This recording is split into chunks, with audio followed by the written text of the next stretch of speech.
Hello guys, ഇന്ന് നമ്മുടെ item നത്തോലി fry ആണ്. ഈ മീനെ ഞങ്ങളുടെ നാട്ടിലൊക്കെ പറയണ കൊഴുവ എന്നാണ്. നമുക്ക് പരിപാടിയിലേക്ക് കിടക്കാം അല്ലേ? അപ്പോൾ മസാലയ്ക്ക് വേണ്ടി ഞാൻ എടുത്തിരിക്കുന്ന ഇത്ര ഐറ്റംസ് ആണ്: ഇഞ്ചി, വെളുത്തുള്ളി, പച്ചമുളക്, 2 കറിവേപ്പില. ഇനി ഇതൊന്ന് അരച്ചെടുക്കണം. അതിനായിട്ട് ഒരു മിക്സിയുടെ ജാറിലേക്ക് നമ്മുടെ ഐറ്റംസ് എല്ലാം ഇട്ടിട്ടുണ്ട്. പിന്നെ പൊടിയായിട്ട് മഞ്ഞൾപ്പൊടി, മുളക് പൊടി, പിന്നെ കുറച്ച് കുരുമുളക് പൊടിയും കൂടി ഇടുന്നുണ്ട് കേട്ടോ. എരിവ് വേണ്ടേ, അതിനു വേണ്ടിയാണ്. പൊടികളെല്ലാം ഇട്ടതിന് ശേഷം ഒരു സ്പൂൺ ഉപ്പും കൂടെ ഇടുന്നുണ്ട്. അതിൻ്റെ കൂടെ നമ്മൾ കുറച്ച് ഓയിലും കൂടെ ഒഴിച്ച് നന്നായിട്ടൊന്ന് മിക്സ് ചെയ്തെടുക്കുക. എന്നിട്ട് ഏകദേശം ഈ ഒരു രൂപത്തിൽ അരച്ചെടുത്ത സാധനം സെറ്റാണ്. ഇനി നമ്മുടെ മീനിലേക്ക് മസാല ഇടുക. എന്നിട്ട് നമ്മുടെ കൈ വെച്ച് നന്നായിട്ട് ഇതൊന്ന് മിക്സ് ചെയ്തെടുക്കണേ.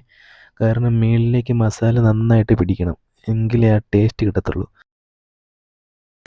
അതിനുശേഷം ഫ്രൈ ചെയ്യാനുള്ള പാൻ എടുക്കുക. ഓയിൽ ഒഴിച്ച് നന്നായിട്ട് ചൂടായി വരുന്നവരെ വെയിറ്റ് ചെയ്യുക. എണ്ണ ചൂടായി വന്നപ്പോൾ അതിലേക്ക് 2 കറിവേപ്പിലയും കൂടി ഇടുന്നുണ്ട്, ഒരു ഫ്ലേവറിന് വേണ്ടിയാണ്. അതിനുശേഷം നമ്മുടെ മീൻ എടുക്കുക, അതിലേക്ക് ഓരോന്നായിട്ട് ഇട്ട് കൊടുക്കുക. ആഹാ, കാണാൻ തന്നെ എന്ത് രസമല്ലേ! ഒരു 5 മിനിറ്റൊക്കെ അതിൽ കിടന്ന് ഫ്രൈ ആയതിനു ശേഷം നമുക്ക് ഈ മീനൊന്ന് തിരിച്ചിട്ട് കൊടുക്കണം. കാരണം അപ്പുറത്തെ സൈഡും കൂടെ നന്നായിട്ട് ഫ്രൈ ആക്കിയിട്ടുണ്ടേ. അങ്ങനെ 2 സൈഡും മാറി മാറി അങ്ങോട്ടും ഇങ്ങോട്ടും തിരിച്ചിട്ട് ഫ്രൈ ആക്കി എടുക്കുക.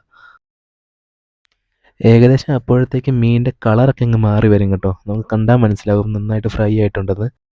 അതുമല്ല, മസാലയുടെ മണവും കൂടെ ഇങ്ങ് വന്നു കഴിഞ്ഞാൽ പിന്നെ നമുക്ക് പിടിച്ചിരിക്കാൻ പറ്റത്തില്ല. ഞാനിപ്പോൾ ഒരു പീസ് എടുത്ത് നിന്ന് കഴിച്ച് നോക്കുന്നുണ്ട്. ഒരു രക്ഷയില്ലാത്ത ടേസ്റ്റായിരുന്നു കേട്ടോ. മസാല അടിപൊളിയായിരുന്നു. അങ്ങനെ നമ്മുടെ ഫിഷ് ഫ്രൈ ഏകദേശം റെഡിയായി കഴിഞ്ഞിട്ടുണ്ട്. കളറെല്ലാം നന്നായിട്ട് മാറി വന്നിട്ടുണ്ട്. നമുക്കിനി ഇവനെ വേറൊരു പാത്രത്തിലേക്ക് മാറ്റി ടേസ്റ്റ് ചെയ്ത് നോക്കാം.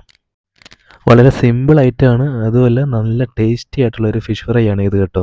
ഉണ്ടാക്കാനും വളരെ എളുപ്പമാണ്. അപ്പോൾ നമ്മുടെ പാത്രത്തിലേക്ക് ഫിഷ് ഫ്രൈ എടുത്ത് മാറ്റുന്നുണ്ട്. ഇനി നമുക്കത് ടേസ്റ്റ് ചെയ്ത് നോക്കണ്ടേ. നോക്കിക്കേ, ആ കളറ് കണ്ടില്ലേ? അപ്പോൾ ടേസ്റ്റ് ചെയ്തതിന് മുമ്പായിട്ട് ഞാനൊരു നാരങ്ങയുടെ പകുതി കൂടെ നമ്മൾ ഇതിലേക്ക് ഒഴിക്കുന്നുണ്ട് കേട്ടോ. ഇത് ഐറ്റം നല്ല ക്രിസ്പി ആയിട്ട് കിട്ടിയിട്ടുണ്ട്. അന്യായ ടേസ്റ്റ് ആയിരുന്നു ഐറ്റം. ഓക്കെ, ഇനി നമുക്ക് അടുത്തൊരു വീഡിയോയിൽ കാണാം കേട്ടോ.